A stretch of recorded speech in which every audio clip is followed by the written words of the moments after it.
Airbnb, Brian Chesky, you guys are hemorrhaging money, aren't you? You guys are hemorrhaging money, aren't you? Go look at that. I don't even know where the article's at anymore, but go look up the Brian Chesky trying to turn Airbnb into an everything app. And it's almost like when a dude who was in a healthy relationship or like a healthy marriage for 20 years gets divorced and then absolutely tries. Oh, no, not even that. It's like Austin McBroom attempting to pull that stupid ass like lifestyle transformation back into like 17 again after losing the relationship with Catherine. It's just like that divorced dad energy trying to like not just muster up energy, but trying to go back to a time in your life where you peaked and you thought you were cool because the world was telling you you were cool because you didn't know that you were just trendy. Now, I've been saying this for the past, 6 months, but all of these tech platforms that solidified themselves as like essential businesses basically during COVID, or maybe not Airbnb specifically, but all of the ones who really rose in from 2012 to 2016, peaked in 2016, 18, and then COVID happened. Yeah, they're all just enjoying the benefits of people being forced to stay inside or like non-traditional lifestyle from COVID. And they exploited the fuck out of that, bro, as an opportunity to get rich and to hold all the billion-dollar unicorns rather than actually make applicable applications that people could use and not just systems they could get rich off of. Because how the fuck are you going to transform Airbnb into an everything app? Everything what? And you can tell it's a crash out. And I don't want to accuse this dude of taking any illicit substances, but you go from a hotel service app to an everything app. This sounds very similar to what Elon Musk is doing. And we all know Elon Musk's issue with that substance that starts with a K. So again, I'm not accusing anybody of anything, but I want you guys to really start to see all these tech platforms that exploited engineers, exploited their creators that were on the platform, that abused the users from the platform, that didn't listen to the users who were begging for change, begging for transformation, begging for nuance. They're all going to have to take the millions of dollars, if not billions, that they've been selling off in stock options and try to reinvest in the projects that they were just fortunately able to hyperscale for the time in society that they were rising up. As a recreational drug enthusiast myself, I'm here to tell you, it's like, I haven't taken this one specifically, but this is a circumstance that I am very familiar with in observing other people. You ever happen to be at a party and see people speaking at light speed, English, mind you, speaking in light speed? They're probably discussing a business plan. The thing that Brian Chesky, Airbnb, Twitter, Meta, Facebook, the thing that they're all doing, these are all like coke dreams that you wake up in the morning with the contacts that you got from this conversation, knowing that you're never going to speak to them again, knowing the conversation was something that probably should have never been said, and knowing that it's never going to be fulfilled anyway. But this is how you can tell. It's a war cry from a rich kid.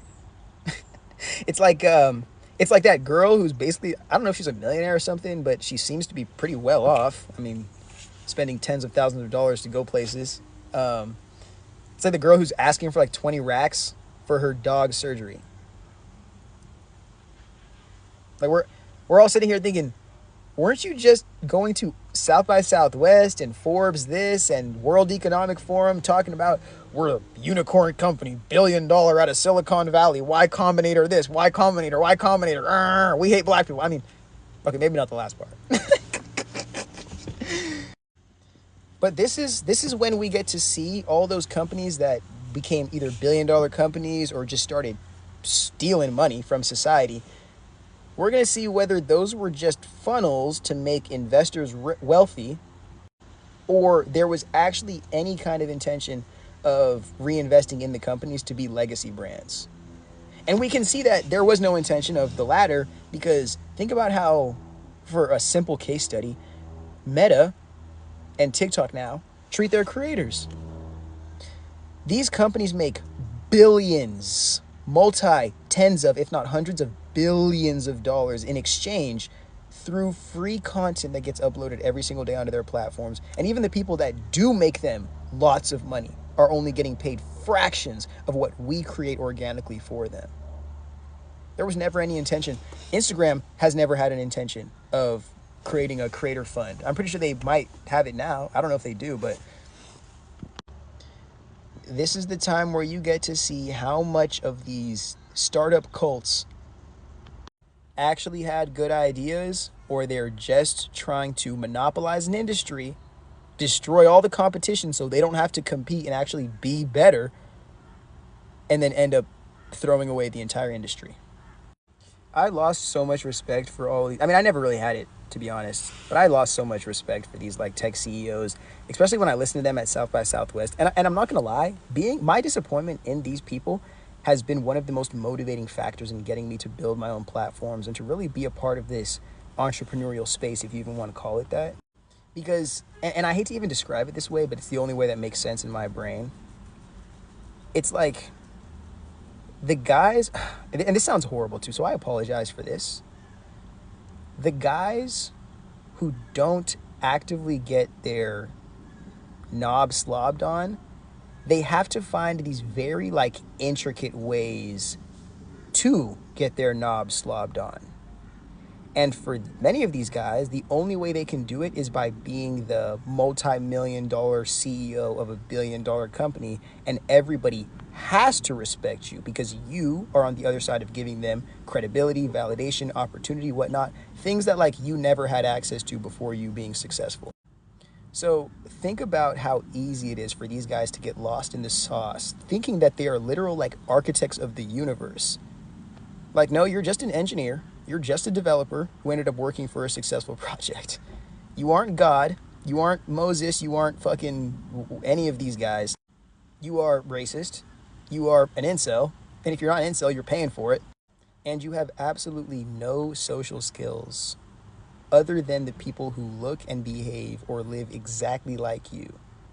Because when you're forced to speak on the rest of the world or to the rest of the world, you know, the people that use your platforms, it's like you don't know how to speak English anymore.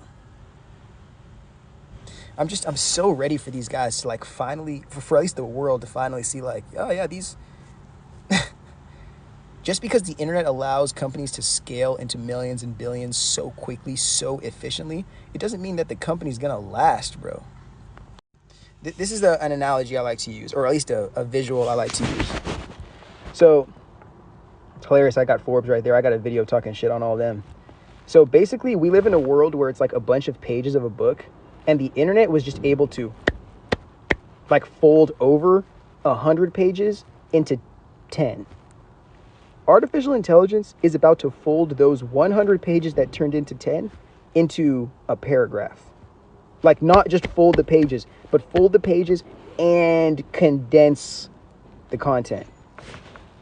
So yes, you may see 20-year-olds with billion-dollar companies in this next era of like industry that we're walking into, but you also have to remember, just as quickly as you can make it and you can bootstrap it and scale it up, is just as quickly as it can come all crashing down. And you have to deal with the reconfiguration of people losing jobs, people losing healthcare, people not being able to work, trying to integrate AI, trying to pivot giant companies into a high-pace era.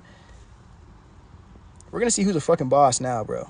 I tell you right now, we're going to see who's a fucking boss. And a lot of these guys are not bosses. They just got lucky. They're just freaking sales reps, bro, and sales leaders. And if a lot of them weren't working for Meta or working for Airbnb or whatnot, they'd be at fucking, what's that shit that Patrick Bet-David does? Like Prime America or Amway or one of those MLM schemes. Just selling dreams. If they're not doing that, they'd be selling religion for one of these